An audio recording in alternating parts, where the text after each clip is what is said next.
But the more I'm functioning properly is when I'm active, I'm moving around, I'm walking, I'm golfing, I'm just immersed in day-to-day life.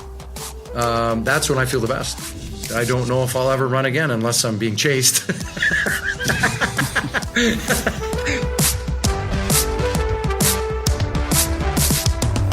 Hi there, my name is Dan Murphy, and you're listening to the Don't Change Much podcast. Not every athlete gets to go out on their own terms, and that's definitely the case with Hockey Hall of Famer Chris Pronger. It wasn't that he was forced to retire because his play dipped. It was because he suffered 2 major injuries in a short span, and just like that, he was done. In this episode, we talked to Chris about the depression that followed, the long road to getting back to just enjoying quality of life, and the importance of setting your own goals and pace to try to get to a good place again. Manage your stress, not the other way around. For simple ways to improve your mental health, check out the free MindFit Toolkit from the Canadian Men's Health Foundation. Complete a self-assessment, access virtual counseling, and learn more about how anxiety, stress, or depression might be impacting your health. Go to menshealthfoundation.ca and access the MindFit Toolkit to start improving your mental wellness today.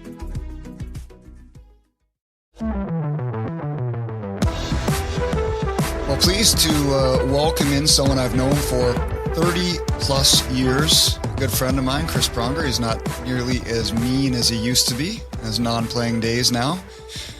So Chris, welcome, and let's just say, what keeps you busy and active these days? Trying to eat right, work out as much as my body will permit, and just keeping my mind active, working on our travel business, investments, new business opportunities that come to the forefront, and kind of running things down and making sure that it's a good fit for me, my family.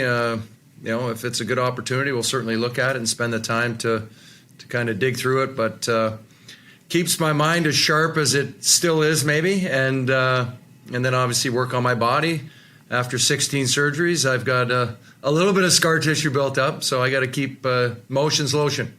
Well, we're going to get to how you got to this place. We're in a good spot now. Quality of life is good. Physically and mentally you're happy, but it wasn't that way. And we're going to go back to the genesis of it in 2011. It started with a stick to the eye against the Leafs.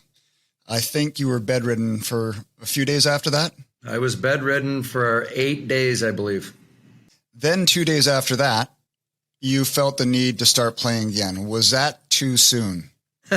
Oh, way too soon. Yeah, I think I was still in the old school mentality of push through, and, I'm getting paid to play, so I need to play, and I wanted to play. That kind of been ingrained in me from a young age, just, playing the game. I love to play the game. I wanted to play the game, so therefore I was going to push through no matter what was affecting me or how I felt. And, there were a lot of telltale signs as you look back at them and armchair quarterback it. I was getting very nauseous at practice. I had headaches. My vision was a little bit blurry, but I think that was the reason for the headaches and partly. And didn't feel great, but I used I've been bedridden for 8 days, so there's gonna, your body composition and the way that you feel is gonna be a little bit off. So I made a lot of excuses and tried to come back and play, and felt the first game back was a snoozer. That was the one against Tampa, where I just stood there with the puck and begged them to come, where they were playing the 1-3-1. And so, that really didn't give me much in the way of getting my heart rate up. But still did not feel great after that game, and complained a little bit of just feeling nauseous and not feeling right. I used to have a really good sixth sense and have a good understanding of my surroundings and what was going on around me, and could just feel and sense somebody was close, and I had none of that. And then we went to Florida, played, we had a couple days off, then we played in Florida, then we went to Carolina, and I slid on a 2-on-1 in Carolina, and my feet hit the boards, and I snapped my head back, and that jarred me again. Then we went back home and played Phoenix. I got hit from behind late in that game, and didn't feel great, let's say. And then we went up to Winnipeg with, I think this was might have been their second year, but I think it was their first. And it was super loud, crazy atmosphere, and was really starting to struggle. Equilibrium was now off, headaches, nausea, really bad nausea, and not feeling myself at all. And there were a couple instances in that game where I was just like, wow. As I sat back after the game, I was in the penalty box. I came out and knew Tanner Glass was right here. I knew he was there, but I just grabbed the puck and I just kind of turned right into him. Like he could have killed me. And thankfully I had a reputation, so he didn't hit me. And I think he decided to maybe go for a change. And that was one instance. And then another one, I went to take a one-timer and I fell down. I missed the puck and fell down. That was a little bit of a wake-up call in and of itself. And then, just after that game, I think knowing what could have happened, putting myself at risk, not feeling good, headaches, nausea, all the rest of it, and not able to function at full capacity in a sport where you need to have all your faculties about you. I think after that I said, all right, I got to go see somebody. I'm not good. I'm not well. And it took a while. Yeah, but it sounds like you knew in those games you were playing already, you were just making excuses to yourself or give yourself a reason to play. Absolutely. It was like, all right, it'll get better. I'm out of shape. Let me work through it. Let me get back into shape. Let me push through this. The symptoms, I'd had concussions before and the symptoms would always go away. This one they weren't. And it was actually only exacerbating the situation and making it worse and worse until it was just too much and I couldn't deal with it anymore. How long from that point until it got really bad? Well, I think a lot of it was being masked, and you got your adrenaline going, and you're kind of amping up for games and trying to get things right in your own head to be able to at least try to play a physical sport in a game that's played at a high speed on ice with blades on your feet. So, I think the adrenaline was pumping so much that I kind of masked a lot of the issues that I was dealing with, and then once I saw the docs the next day, we got back to back to Philadelphia, saw the docs. She was like, all right, you need to go to Pittsburgh and see Mickey Collins and his team and kind of get a full workup. And when I got to Pittsburgh and started talking to Mickey, and you fill out all this paperwork, you walk through everything that you've been dealing with, he's kind of looking at me going, how are you playing? Like, what are you doing? Why do you need to do this? And I was just like, well, I don't, but it's what I've done my whole life, and I love playing the game. And he's like walking me through all the different issues. I mean, it was like just a laundry list of things, more on the, mental side. It wasn't even touching on the physical side of bad back, bad knee, bad this, bad that. It was just, all right, here's your cognitive functioning and how slow you're reacting to things right now based on your baseline from a couple years ago when you did the baseline testing with the league. And as he walked through all that stuff, and then he walked through my history and walked through how many years I played and walked through all my injuries, and you start doing a deep dive into all that stuff, and he basically looked at me, he's like, listen, you're going to be a mess. If you don't stop playing right now, you're going to be a mess. Like, you still have time to get things right, but you've got so much wrong with you right now with respect to my vestibular system, which was in part my eye and the concussion, obviously concussion symptoms, and then, on and on and on. It was, as he walked through that laundry list, you're just kind of like, oh, this is a little bit more serious than I initially thought it was going to be. And you have to kind of take a step back and go, okay, I'm 38 years old. I've accomplished a lot in the game. Do I really need to do this? And more importantly, how long is it going to take for me to get healthy again And, as we know, it took like a year and a half, 2 years. When you left that, were you still like, all right, this guy doesn't know me, I think I can still get back to playing? Or were you serious like, I think this might be done? Because, No, but by that point, I had already done a bunch of research. I'd already seen a couple doctors, and him being the foremost expert at the time, I had pretty well come to the conclusion that something seriously was wrong.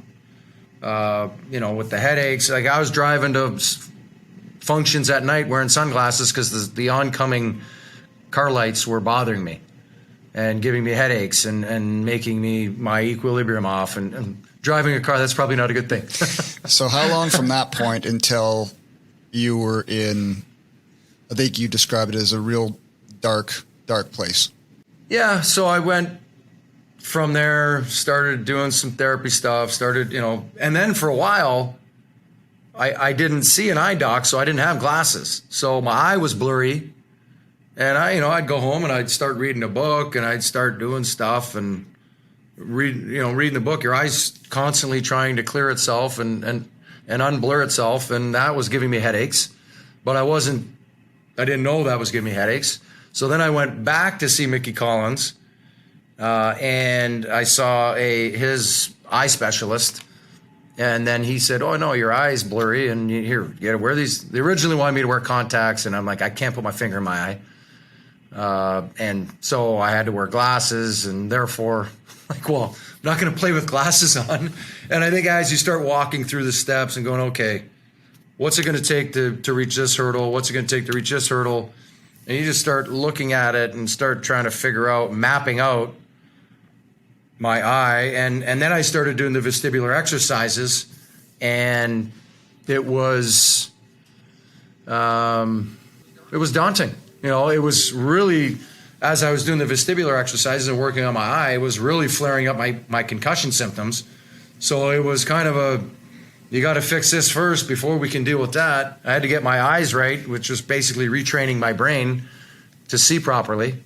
And then from that, I could then tackle the concussion issues and other things. So there was a pretty big process ahead of me in trying to deal with my eye and then the concussion and things like that. So I really didn't have a timetable at that point. I think one of the nice things was I had a meeting with Mr. Snyder, and his son-in-law was a doctor that he used to run stuff by, and he looked at my file and he's just like, how's this guy playing? And, went through the whole thing. And I think that gave me more peace of mind that Mr. Snyder was good with it and understood kind of what I was dealing with. And, when you have the owner kind of have your back like that, it makes it a lot easier. How tough was it on your family? You had young kids. You said that, not that you're abusive, but you came close to striking them a couple times because you're scared. They snuck up on you. Again, because I used to have a really good sixth sense, I'd know they were kind of lurking around the corner. I knew they were around me, and I still, not very well or not very good. Coming around a corner, I get startled all the time. Whereas before, I kind of you brace yourself. You can get a feeling that the energy or whatever, you can see, somebody's around the corner. They'd scare me, not necessarily on purpose. Sometimes they're kids, and a couple times you're just startled and you're like, don't do that.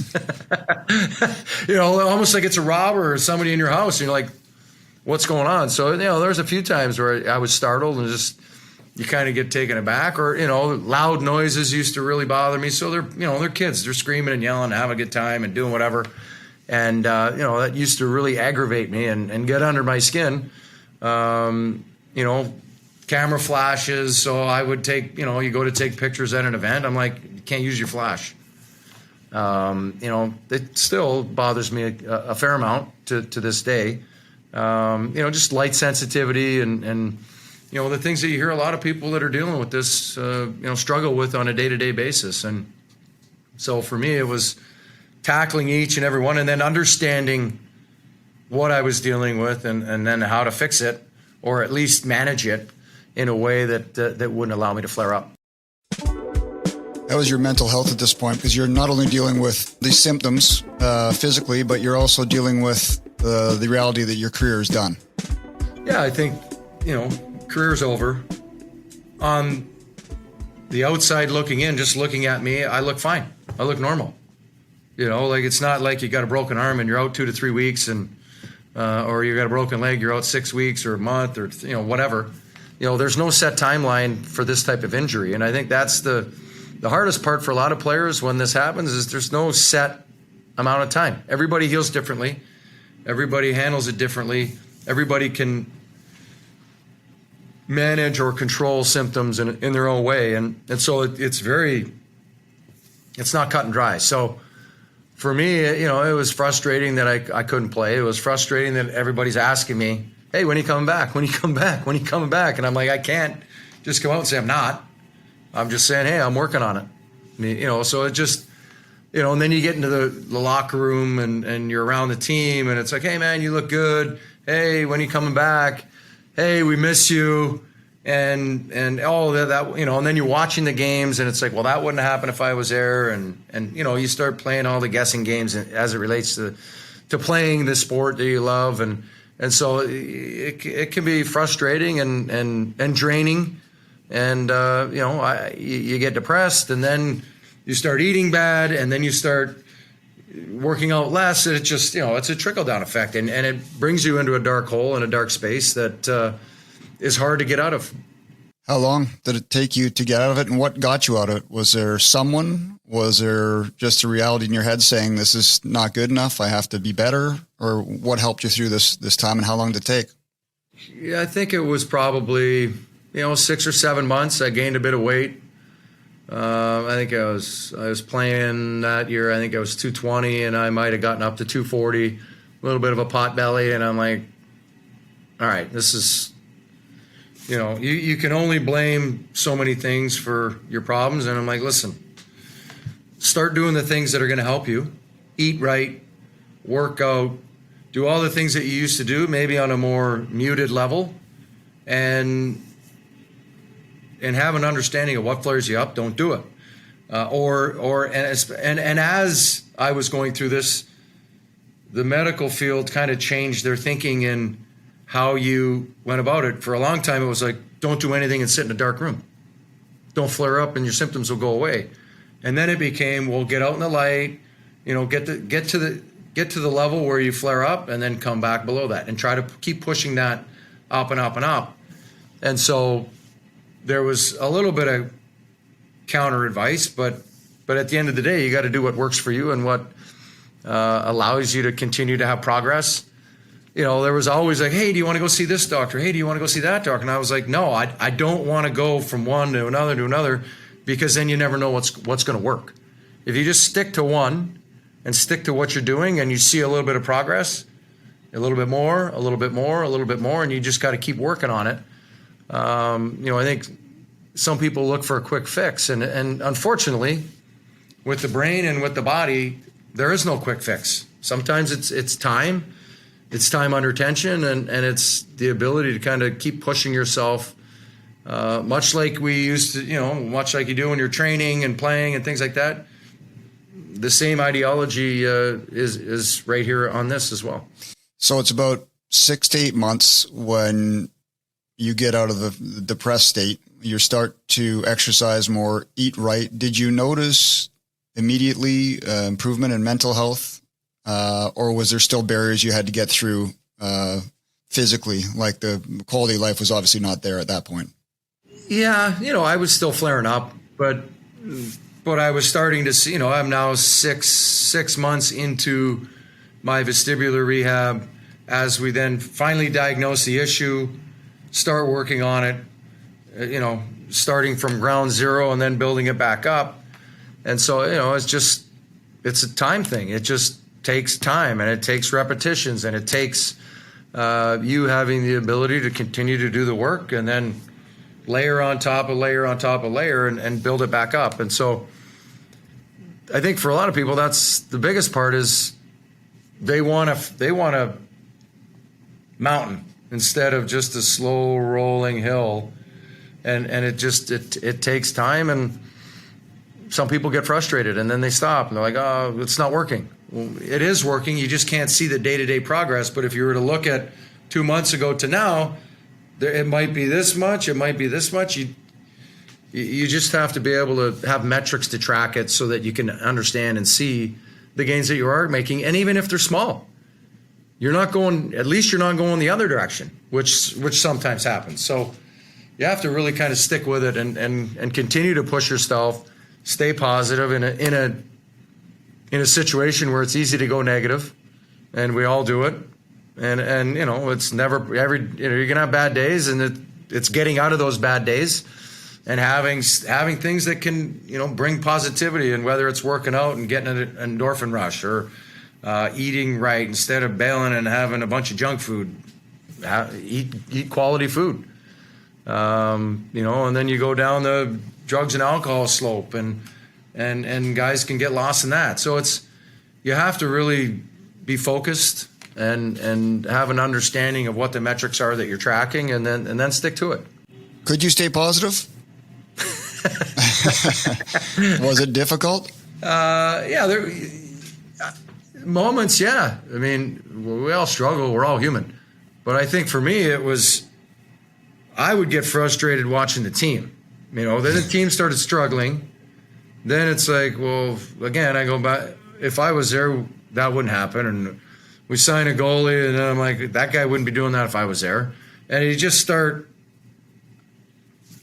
thinking, not negative thoughts, but negativity creeps in. And then it's like, well, I'm not there. I mean, and you start going down that rabbit hole. And it's a matter of kind of extracting yourself. And I was getting to an age, then I was 39. And I was like, by the time I got to 40, I was like, well, I'm done. Finally in my head, I'm like, I was watching games like that wouldn't happen if I was playing, or I'm watching games, why did he do that? He should have did this. And then I got to 40 and I'm like, well, I'm done. With all the surgeries I've had and my body and everything, I'm like, physically I'm done.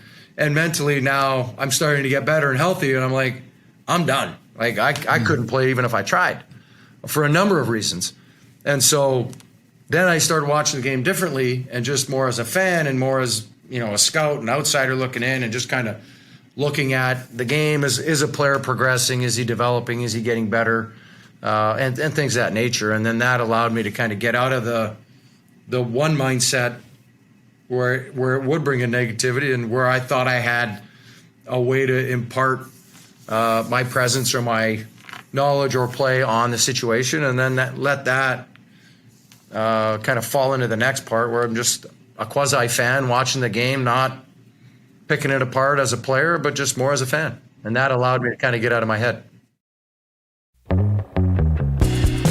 Was there a time, even momentarily in those kind of 2 years from the injury to this point, where you're like, I'm done, that you in the back of your head said, maybe there's a chance? And did you ever feel like you're letting your teammates down? Oh, absolutely. And that's part of that's what drives you into depression is, you play a team sport. It's all about the team. It's every man needs to come together and be one, and be a team, and do things for one another.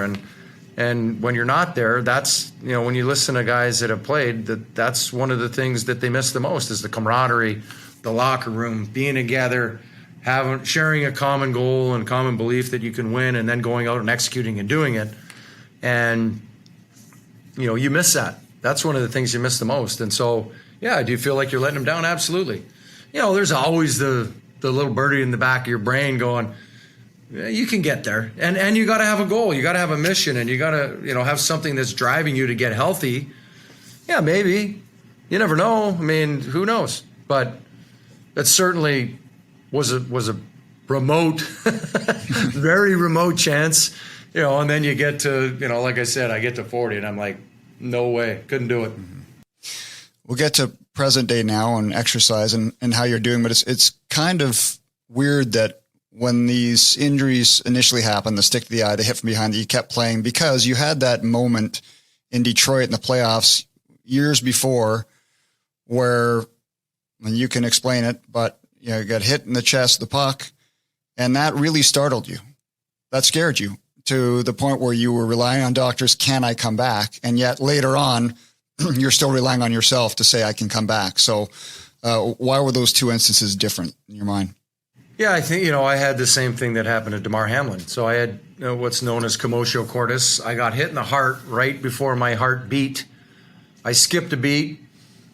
As I've now come to realize, I stopped breathing.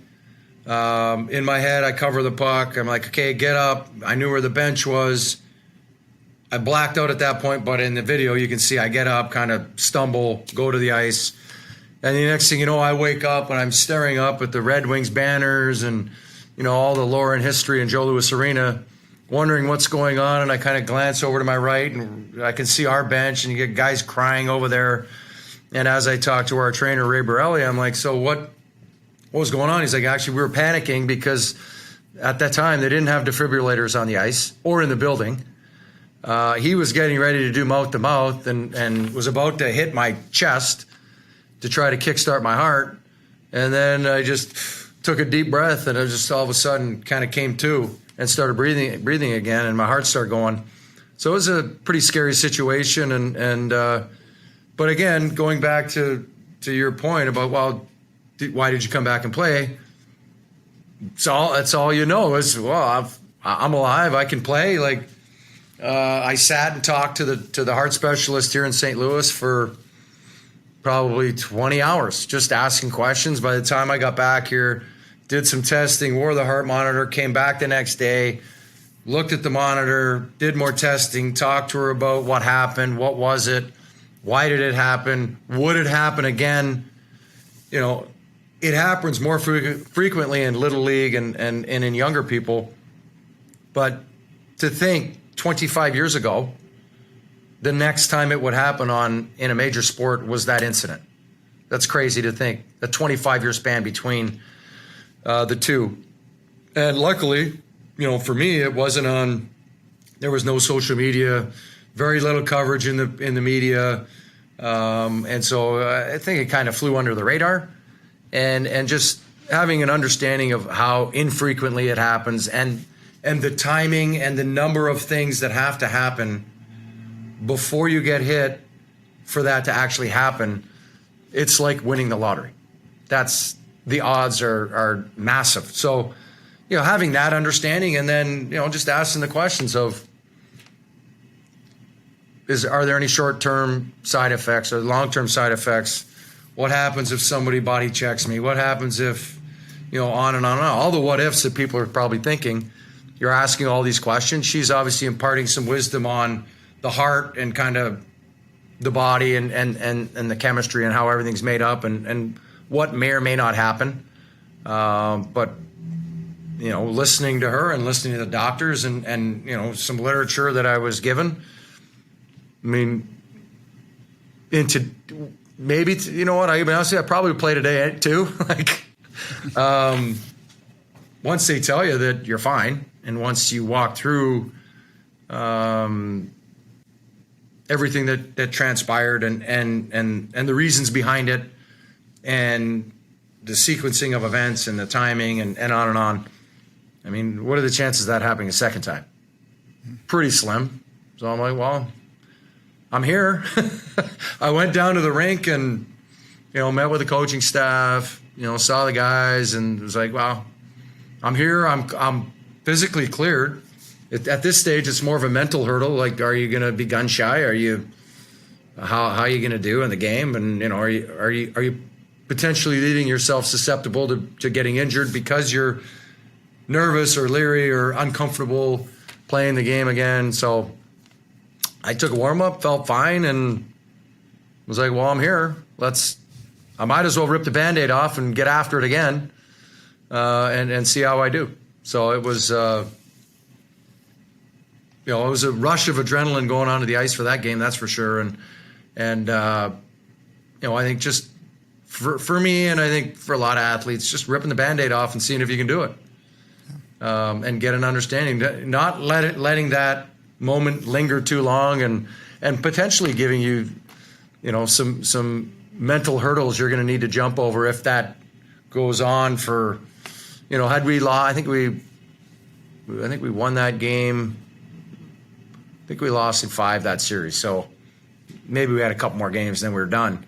Had I not played, and then I got to sit all summer and wonder, can I play? Can I not play? I mean, I got into the game, and you got butterflies going. You're a little bit nervous, but you're always nervous for a game. I don't know if I was more nervous, but once you get immersed in the game, you get hit a couple times, you get the emotions going, the adrenaline going. It kind of, that feeling kind of went away, which was good for me, just to get it over with and get back into doing something that I love. So what role does exercise play in your life today, and how important is it to you? It's very important. I think I try to work out, try to lift 3 to 4 times a week, do cardio a couple times a week, eat right. A lot of it is diet, as we all know, and what you put into your body. And then it's, for me, with my various injuries and and maladies, I just need to keep moving. Motion's lotion. If I'm sitting around, there's times when you're traveling or times when you're doing stuff, you're just sitting around a lot. That's when my body stiffens up. It starts to, tighten up, and you get back issues and, things of that, hip flexors and, knees get sore. But the more I'm functioning properly is when I'm active, I'm moving around, I'm walking, I'm golfing, I'm just immersed in day-to-day life. That's when I feel the best. It sounds like if you don't do that, and if you are stationary, sedentary, then that could probably affect your mental health because you're not feeling as well. Absolutely. And it does. When you're sitting around, you're feeling, you got a lot of time on your hands. More importantly, with mentally thinking to yourself, thinking deep thoughts, thinking about X, Y, Z. And if you're working out, you're going to have more positive thoughts. You got your endorphins going. You got all these things from a positive standpoint working in your favor, which is another reason why I try to do something every day, try to get moving, try to be active, just to kind of clear your head. The more you get your blood flow moving, the better you're going to feel, the better thoughts you're going to have, the deeper thoughts you're going to have in a positive manner. So for me, just being active, getting out there, doing stuff, it's a big part of my day.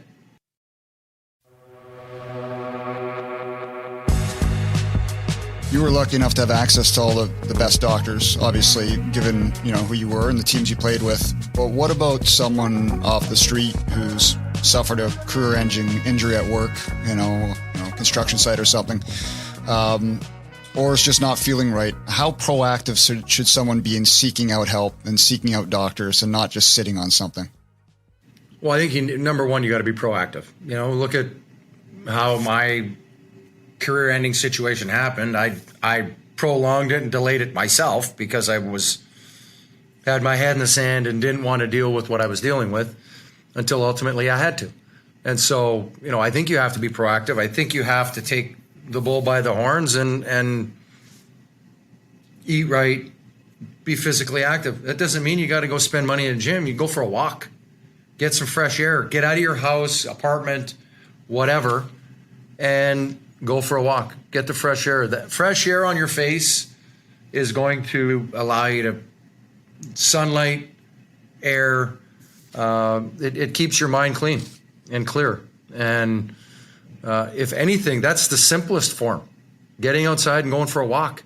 If you're starting to feel like you're getting in your own head and you're having deep, dark thoughts, get outside, get some fresh air, take the shades off, feel it, and that's helped me a great deal. Just being outside, going for a walk, walking my dogs. It's not like it's, incredibly taxing, but just you're getting fresh air, going for a walk, hanging out with the dogs, whatever you like to do. I think it's incredibly important. You talk to doctors about your physical health. Did you ever have to talk to doctors about your mental health? Yeah, there's a few times where, there's always, do you want to hurt yourself? Do you want to, I never got to that darkness. There's lots of times you're in that dark hole and you're like, I just don't feel like doing anything. And, and the more you do that, the deeper down you go until you get to that point. I never got to that point because you start feeling like that. And, luckily I got a good wife. I got three good beautiful kids. and they kind of help drag you up, and they can see you kind of slinkering away into the dark room or slinkering away over here, getting away from everybody, and they drag you back in, come outside, go for a walk. They've been a big part of it. How's your quality of life now? It's pretty good. Just had my right knee replaced about 16 months ago, and it's finally getting over the hump where I can pretty much do anything, which is good. Again, and I think it feels better. The more I use it, the better it feels. Going for walks, riding the bike a little bit, golfing, doing everything that I would normally do. I was never a big runner. I'm not going to be a big runner. I don't know if I'll ever run again unless I'm being chased. But, I think it's important to get back to the things that you're passionate about and the things that you want to do and have wanted to do, whether it's your injuries are slowing you down and not allowing you to, or your mental acuity and clarity is foggy. You get out, get moving. That'll help unfog you and give you the clear mindset that there is a better day ahead, and it's a matter of going and finding it. Eyesight's okay. What about hearing? Are you still sensitive to sound? Hearing do you is still have to wear the white noise earbuds? Yeah, eyesight's good. I think every year, I think it's partly age now, where every year I got to get a little bit stronger glasses. Loud sounds still bother me, more so when the sounds are behind me. If there's a loud sound in front of me, I'm fine. But when there's a loud noise behind me, it's not good. It still startles me and it might trigger me a little bit, but overall, I would say I'm as good as I'm going to get. And I think that's where I might not ever get to where I was, but where I am now is so much further away and better than where I was. And I think you have to have notches, lines, goals, whatever you want to call them. And once you hit those hurdles, make sure you don't revert back. Stay here. Always just continually set another notch up. Everything's always moving in the right direction. And as you keep doing that, whether it's, let's say you were a runner, you're walking, slow walk, quick walking, jogging, speed jogging, and then you're running. And it just constantly having the little hurdles that you can accomplish. So you feel good about yourself. You accomplish something.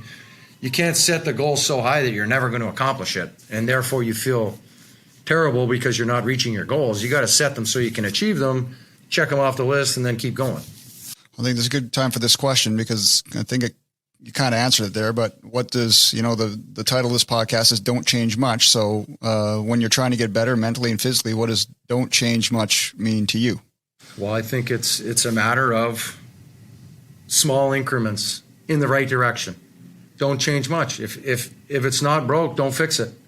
And therefore, if you're seeing improvement, stick with it. Don't change much. You might add an exercise, you might add one little thing to see if that improves, but it's a metric that you can now track because it's something small. You're not going completely outside whatever you're doing and then going, okay, which one worked? Because you're seeing a little bit of improvement, you do this over here. Is that why it's better, or is it just because of the little improvements that you were making? And so I thoroughly believe in don't change much. I mean, it's a matter of slow, steady progress, the tortoise and the hare, whatever analogy you want to use. Slow, steady progress is going to get you to where you want to go. There is no quick fix, especially in this. It's slow, steady progress. Progress makes perfection, but it's a matter of getting there, and it takes time. And unfortunately, for a lot of people, they don't understand that, and they get bogged down in, so-and-so is already doing this, and I should. Everybody's different. Everybody's running at their own speed, at their own pace, and healing at their own speed and own pace. So it's a matter of understanding that and set your own hurdles, goals, guidelines, whatever you want to call them, not based on somebody else, but based on yourself. Well, Chris, thanks for coming on the podcast today, sharing your stories. We hope that there's parallels that people that weren't professional athletes can take from this and incorporate their own lives to try to get better. So we hope you're feeling better, and I look forward to seeing you in person fairly soon. Thank you, Dan. Appreciate it. Thanks for having me. Thank you so much for listening.